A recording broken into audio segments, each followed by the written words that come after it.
Hello and नमस्कार दोस्तों, welcome to my channel engineer Mithun. मैं मिथुन शाह अपने यूट्यूब चैनल में आप सभी का स्वागत करता हूं। दोस्तों, टुडेस टॉपिक इज सच्चा दोस्त बहुत जरूरी है। जी हाँ दोस्तों, लाइफ में एक सच्चा दोस्त जरूर होना चाहिए। कहते हैं हौसलों में उड़ान होती है, सच्ची दोस्ती से पहचान होती है। जिंदगी में सब कुछ मिल जाता है जब हमारी दोस्ती में जान होती है। जिंदगी में बहुत सारे दोस्त बनाने की जरूरत नहीं है, बस एक ही दोस्त बनाओ, लेकिन वो ऐसा हो कि जिंदगी भर आपके साथ रहे, चाहे परिस्थिति जैसी भी हो। अभी हम ऐसे हो गए हैं कि सोशल मीडिया पर तो हमारे हजारों दोस्त हैं, लेकिन रियलिटी में एक भी नहीं है। So my dear, social media से बाहर निकलें और जो भी आपके दोस्त हैं उनको थोड़ा सा टाइम दे। वक्त की यारी तो हर कोई करता है मेरे दोस्त, मजा तो तब है कि जब वक्त बदले पर यार ना बदले। दोस्तों, भगवान श्री कृष्ण और सुदामा की दोस्ती के कई किस्से हैं। लोग इनकी दोस्ती की मिसाल देते हैं, इसलिए नहीं कि एक भगवान और इंसान की दोस्ती है, बल्कि इसलिए कि इनकी दोस्ती में एक दूसरे के प्रति समर्पण था, आदर था और निश्चल प्रेम था। दोस्तों, भगवान श्री कृष्ण और सुदामा बचपन के दोस्त थे। वो एक साथ गुरुकुल में पढ़ाई करते थे और उन्होंने बहुत सारे क्वालिटी टाइम साथ में बिताए हैं। पढ़ाई खत्म होने के बाद दोनों अपने अपने घर चले गए।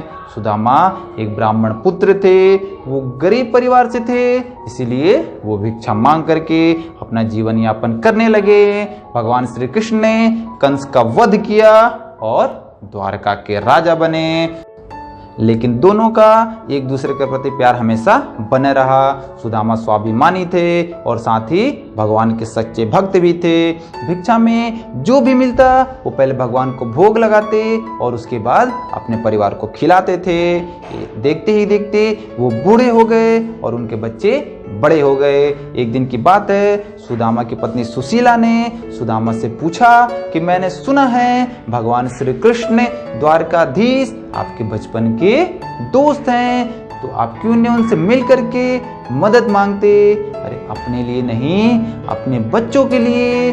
मैं नहीं चाहती कि जिस तरह से हमने अपना जीवन दरिद्रता में बिताया है, उसी तरह से हमारे बच्चे भी दरिद्र रहें। आखिर ये भी तो उनके भतीजे हैं। लेकिन ऐसा करने से सुदामा का स्वाभिमान उन्हें रोक रहा था। उन्होंने अपनी पत्नी को समझाया, अरे पगली, वो द्वारका के राजा हैं, लाखों लोग उनसे रोज मिलते हैं, भला वो इस भिखारी को क्या पहचानेंगे। लेकिन सुशीला नहीं मानी, वो अपनी जिद पर अड़ी रही। अंततः सुदामा ने जाने के लिए हामी भरी। इस दरिद्रता में भी सुशीला ने सुदामा को खाली हाथ नहीं भेजा। पड़ोस से कुछ मुट्ठी चावल के दाने मांगे, उसकी पोटली बनाई और अपने पति के हाथों में धर दिया। फिर बोली, जब आप श्री कृष्ण से मिलना तो ये पोटली उन्हें दे देना और कहना उनकी भाभी ने दिए हैं। सुदामा सबसे रास्ता पूछते हुए किसी तरह द्वारकाधीश के महल तक पहुंचे। वहां उन्होंने द्वारपालों से कहा कि मैं सुदामा हूँ, श्री कृष्ण के बचपन का मित्र हूँ, आप मुझे अंदर जाने दो। उसकी बातों को सुन करके द्वारपाल उनका उपहास उड़ाने लगे, उनका मजाक उड़ाने लगे कि अरे ये भिखारी प्रभु श्री कृष्ण का मित्र कैसे हो सकता है। लेकिन कुछ समय के पश्चात एक बुजुर्ग के कहने पर द्वारपाल सुदामा का मैसेज लेकर के श्री कृष्ण के पास गए।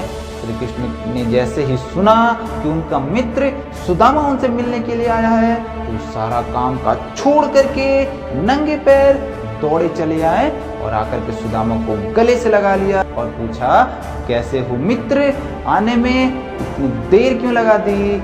मुझसे कोई गलती हो गई थी क्या मित्र? लेकिन सुदामा ये कैसे कहते कि मैं अपनी दरिद्रता का बोझ तुम पर नहीं डालना चाहता था। श्री कृष्ण सब कुछ समझ गए। वो सुदामा को लेकर के अपने महल में गए।